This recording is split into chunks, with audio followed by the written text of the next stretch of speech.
Children, back to your seats. The snow can wait. Now.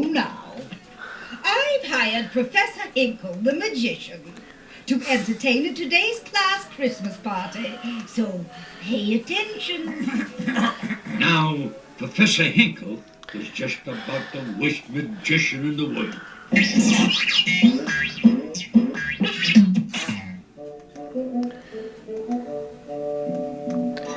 And so, I put the magic eggs into my hat.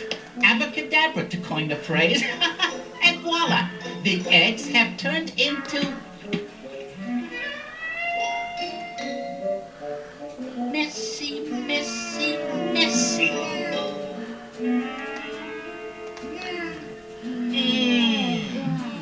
Where is that rabbit? Hocus Pocus, where are you? Bah! The only thing this hat's good for is the trash can.